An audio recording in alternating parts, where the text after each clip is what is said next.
What is the combo trifecta? Let's talk about it.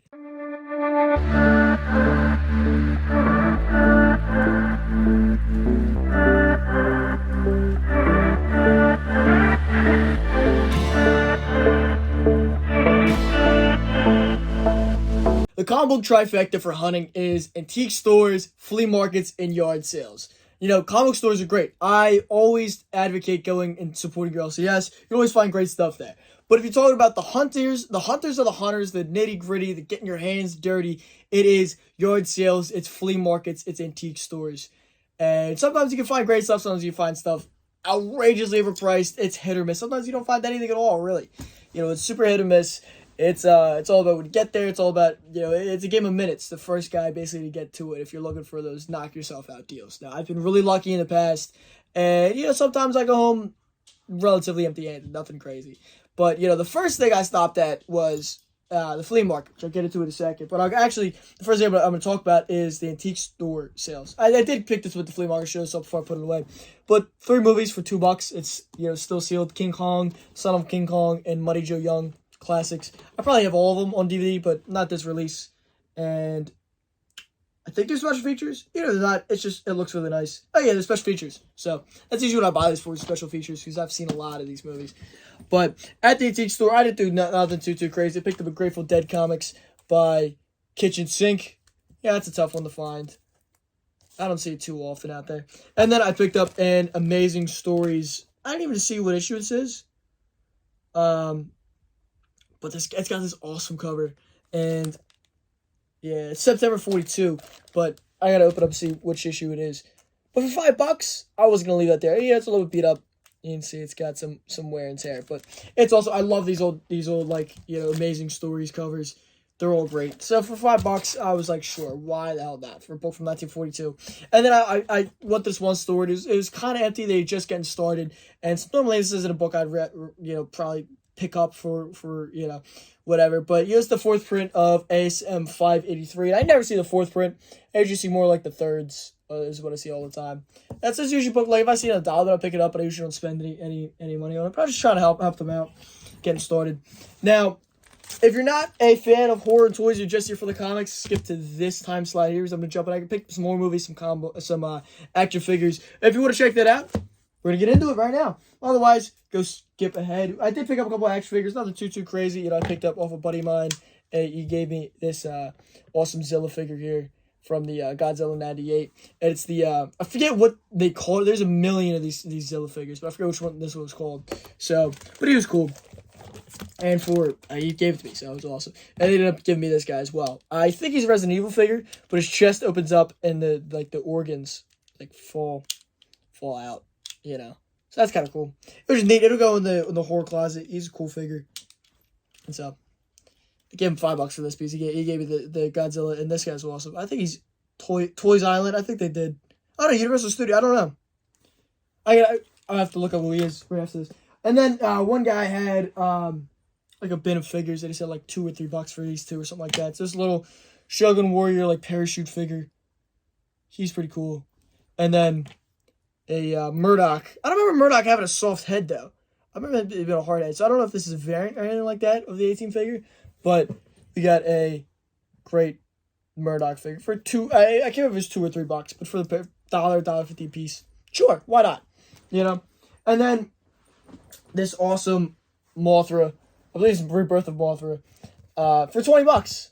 This is a beautiful Bandai release, really nice paint job there. He had the tags, but he said he lost them in moving stuff around. He also had a King Ghidorah that I probably should have picked up because he was really reasonably priced.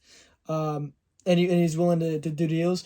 I thought I bought something else off of it, but I can't remember what it was. It might have been from.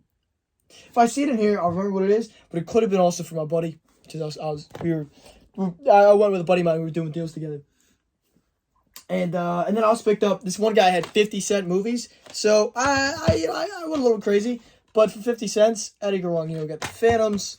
Absolute classic Clash of the Titans. And a lot of these sometimes I pick up, you know, like something like Freddy's Nightmares, where I don't think this was ever officially released on DVD. It says a little Boba, which is kind of cool to have. But like something like this Last House on the Left remake, you know, I picked up just for like the special features and the unrated version and stuff like that.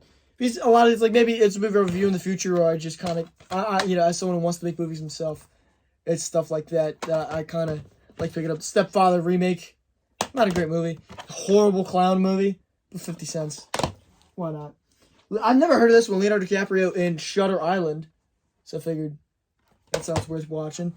The Hitcher remake with Toby Hooper. Fright Night horror classic Revolt of the Zombies. That's like a Tubi classic right there. So we got there is a new Boogeyman coming out. I don't think it's related to this one though. Boogeyman and Boogeyman #2. And then we got 12 Monkeys here. I think I have this one, but I couldn't remember. And for 50 cents, I was gonna risk the biscuit. Poltergeist. I always buy the remake because I've seen this movie a million times, but I think I have like 2 or 3 copies of the remake on like different releases, and I don't think I have any of the originals. Final Destination 5. I think I have all but this one and the newest one. I think, but I gotta double check. I didn't look at my shelf yet. My shelf's a little out of whack. I got a new shelf. I have too many movies. The Piranha, I believe, is the 2018 movie, and then I picked up a couple more. Nothing too crazy. Like something like Clive Barker's Heckler's Tale is awesome. One of those Masters of Horror. The unrated version of The Ruins, another movie I'd not heard of, but I saw the back and I was like, sure. Exorcism of Emily Rose, I got that for the special features. Stephen King's Storm of the Century. The Cape, which is a show a buddy of mine was pitching to me. So happy to find it for 50 cents a week later. And Texas Chainsaw Massacre: The Next Generation, an absolutely ridiculous film. So all those, I think I paid $20. I think. Well, I think I got. No, I'm sorry. I paid $10 for 22 movies. I believe is what it was. 22 movies, $10. How do you go wrong? And then, hopping back over to the comics. Welcome back for anyone who hopped off there. So, get back into the comic books. I picked up some stuff in the guy's dollar, but some of this is stuff to read. Some of it's just stuff you don't see too often, like the SGP Evil Dead issues you don't see too often. So, for $1, an Evil Dead 2 is pretty cool. Here's just a later Turok cover. I don't remember how far in the run that one goes, but I just want to thumb through it. And we got number 32. This was actually a newsstand. These are kind of tough to find as newsstands, but nothing in here is like nothing crazy. Like Z Nation, the show on Sci-Fi was pretty good. This great Toy Story cover from Disney Comic Hits. We got Kirby, obviously classic Topps Kirby stuff. Like gliders, still polybagged with the card. And Captain Glory, also still polybagged with the card back there. I got a bag and board some of this stuff. We got comic interviews, number 102. It's got some cool John Byrne's stuff in there. John Byrne, excuse me. And it's got this awesome X-Men 4 cover. And then Necroscope 2, number 2. Volume 2, number 2, whatever you want to call it. Book 2. Just something I needed for the run. So those were cool. Just stuff to pick up. And then this one guy had a stack of foreign Spider-Man that I picked up for $1. I didn't realize there's an Iron Man ash can that was in there. So, sure. I don't even know. Maybe this isn't even an ash can. Oh, no, it is. I don't know. This is like promotional. Compliments of Target. Whatever. Sure. I didn't realize it was in it. But some of these are a little beat up. Some of them are better condition. But I think they were, like, we did a deal on the stack. I don't remember what it was. But I believe there's 15 of them there. But some of these are just kind of neat. And I don't know, a buddy of mine is big into the foreign stuff. So I figured if I picked it up, maybe he'd buy them off me. The ones that I didn't want. Or maybe I'll just keep them all. I don't know. Or I could probably, if I wanted to get rid of some, I'd sell them. This is a great issue where Absorbed Man becomes, he like touches cocaine and becomes like head to toe cocaine. Cool Avengers cover there. Wolverine on there. Got a Kraven cover. I don't know where these are from. Like what foreign language these are or where these were printed. Yeah, I don't know. I'm not great with my foreign languages. Cool Fing Fang Foom. But these are like early 2010s, I want to say. Probably like, right? Is it saying here? I don't know. This is 21. I know that, apparently. Great Man-Thing cover there. Cool Human Torch, Spuddy, Statue of Liberty cover. Some of these I don't know if they're original covers or not, or if they're just like modern books I don't pay a whole lot of attention to. I mean, I've read some of these, I know for sure, in English. But the stack, I don't remember exactly what I paid, but it was pretty cheap. And then I tried to buy this one person stack of books. They had like about a short box-ish worth of books. And we were too far off. So I ended up buying these. I think they were $2 a piece. And they needed like a quick press. But like Avengers 158, classic Wonder Man Vision issue. There's like a what if spinning into that. Inhumans number 12. The Hulk showing up. We got Hulk 214, first cover appearance of Jack of Hearts, second overall in like mainstream comics. And then FF 185, first Nicholas Scratch. That's a little spec book, a little key there for the I have a Harkness show coming out soon. And then this one guy had these awesome carded vintage Star Wars figures. And I might visit him again and pick some of them up. Some of them are beautiful. But I had to pick it, I think, 3 books up. I think they were $2 a piece, and it would be like $5, I think he said, for the 3. So this awesome detective, what is Detective 572. Great Sherlock Holmes, Batman team up with Deck 27 in the background there. Swords of Cerebus is a really tough trade. That you never, even he was like, wow, that was in there for $2. So that was cool. Swords of Cerebus, volume number 5. So that was cool to pick up. I'm not a big Cerebus guy, but you don't see it too often. And then Uncanny X-Men 176. It's just cool. Cool X-Men issue. And then this one lady had some books. I originally put a stack together that had a couple more issues in it, but she wanted, I think, 35 for all of them, and I just didn't want to do that. So I put aside like $3 books I pulled out, and it came back down to $30. This is where I wanted to be, really, for the whole stack with those dollar books, but it worked out. There's still some good stuff in there. So I got new X-Men number 23, First Gentle. It's not a high-grade copy or nothing, but this is, a book that's proven to be a pain to track down in the past. Oh, sorry, knock everything over. I'm trying to not let this eclipse what's going on there. G.I. Joe number 22, newsstand edition. This is first appearance of Duke, so that's just a cool little book. A little underrated. Bronco Bill number 6, nice 10 center. In pretty decent shape for a 10 center. Boris Karloff, Tales of Mystery number 69. It's awesome Boris Karloff cover. I didn't check if this is one of those. I don't think it is, but I know there's a issue or 2 of the Boris Karloffs that have the early Mark Jewelers inserts when they're just ads. Yeah, it doesn't appear to be. They're just like a single page ad, not an insert. And then we have Vengeance into Fear, or Fear number 26.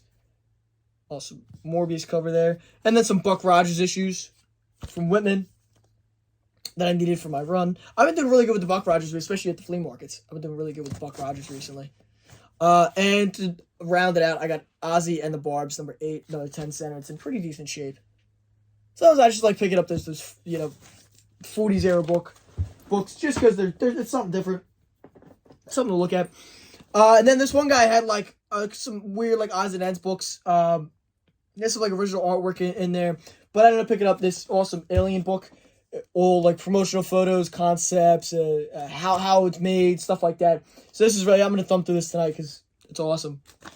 And I'm a big fan of like the how it's made type stuff, and it's kind of cool, like the pre-internet, stuff that was published, and this early previews magazine about, of course, the whole Death to Superman before everyone knew it was gonna be Death to Superman kind of thing.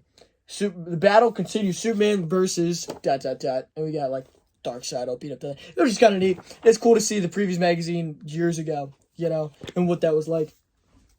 So I was going to throw that in, which is kind of neat. And then it's funny, actually, I'd never see these anywheres, and I happened to find 2 guys at them. So one guy, this guy, like for $2, and it's beat the hell. But the Monster Times number 8, I just want to thumb through it. It's got some cool stories, some cool posters in there I want to check out. Metal on Me, it's got some shit on it, but it was for I think like $2. Who cares? And then these copies were like pretty nice, and they were in bags. He had more of them. I probably should have bought more, but like I think they were like $5 a piece. So we did a deal for the 2, and I think I bought something else off of them. But this awesome number 24 with Rodan soaring in, and you got the like very Macbeth-esque cover. What movie that looked super familiar? Last Planet of the Apes, Theater of Blood. I think that's what that skull's from. That looks very familiar. They got Shazam up there, but it's just awesome. It was awesome, so I had to pick that up. And then this, I believe it's Werewolves of Brooklyn or Werewolf Motorcycle Riders or something like. I might be mixing up Werewolf Brooklyn is with Al Simmons' book, but it's motorcycle riding werewolf from like the 70s. It's awesome. It's a great poster. And then they've got some really cool interviews in here. And it's like I opened this one up, and there's like awesome The Fly pinup in there. That was really cool. So those are just neat to thumb through. And then I had, we hit up the antique stores. There's nothing crazy at any yard sales, nothing worth, talking about. But I did also pick up at the store a pre-code issue. We got Mystery Tales #2. Look at this beautiful, beautiful, beautiful book. That is iconic. I'm a huge pre-code guy. Well, I don't say that. I've always loved pre-code books. I've been getting more and more of them recently as I can afford. And especially after I picked up a iconic Black Cat Mysteries 50 for $20. And that's really, really kicked off my additional love for the pre-code books. So I think I have, I don't know how many I have now, but probably a little half a dozen issues, a little bit over, a little less. I think a little bit over maybe, but I've been picking them up, when I can afford them, the ones that I like. There was a couple out there today at the flea market, but prices didn't match condition kind of thing, and that's usually how the pre-code stuff works. So, but that was awesome. That worked out. And on top of everything, I picked up, now usually I don't do posters because I have no space. I have no wall space. But a buddy of mine, we were walking around, we both kind of liked posters from two separate dealers at the end of the day when we were walking to the flea market, so it's just kind of worked out. So I picked up let's see, He Knows You're Alone. I don't know why I had to look like I had to read it, but let's see if I can roll it out good for you guys. So that was kind of neat. That's a cool little vintage poster, and this one was a little bit dinked up, but it was awesome because it is, again, it's a little bit dinged up, but Dawn of the Dead, awesome poster there. So I might get them framed. I might not. I don't know. I probably should frame them if I'm going to hang them, because I don't want to put like thumbtacks in them and all that. Problem is where I might hang them. Like one might go on the back of the door. Is that still an open space? I don't really want to put them on the ceiling. That's really it. For space, I have an awesome Spider-Man poster I would love to show off. I have a Venom promotional poster. I have a Deadpool promotional poster. Got a lot. I've got like stacks of, the relatively that size posters that I have. Some of them hanging over here, if you can kind of see that. And I've got some on the perimeter of my office, stuff like that. But like, I don't know. It's just, you run out of wall space with just the comics and the toys, let alone posters and promotional stuff. I got lobby cards. Got a multiple lobby card from Mexico back there. There's a lobby card. You probably can't see it because of the chair. For King Kong that's down there. That's pretty cool. So, just odds and stuff like that. But, hope you all enjoyed. If you aren't already, follow me here on Facebook and Instagram for more daily content. I'm dropping stuff every single day here on YouTube. I've got multiple YouTube shorts coming up every day. I try to post videos twice a week. I do hauls like this. I do spec talks where I talk about like spec books under different like categories where I talk about maybe just 10 books that are prototypes, or I talk about like 5 books that I've noticed that have gone cold recently in value and stuff like that. Just fun informational videos that I talk about stuff I've noticed in the market, books I kind of keep an eye out for, maybe dollar bin finds. I do all kinds of stuff like that. I do horror movie reviews on here. In October, every day's a different horror movie review. I do. I talk about comic book news on the YouTube Shorts. I drop a short for different like announcements and stuff like that throughout the week. And so there's always new content coming out. And on Instagram, I've got I post stuff on there throughout the week all the time. I do a Tales of the Hunt series where I talk about just hunt for books. And then, on Facebook, I'm posting all kinds of stuff there as well. The Facebook group Fandoms Unleashed has a behind-the-scenes look at comics, polls for next videos coming up, stuff like that. So I'll probably put a poll on when this video is going to release. So that'll be up. I'll probably, by the time this comes up, there'll be a poll for another video and stuff like that. Go in there to talk about comic books, movies, whatever. Post their own content. So all kinds of stuff going on. So it'll all be linked down in the description. Until next time, peace.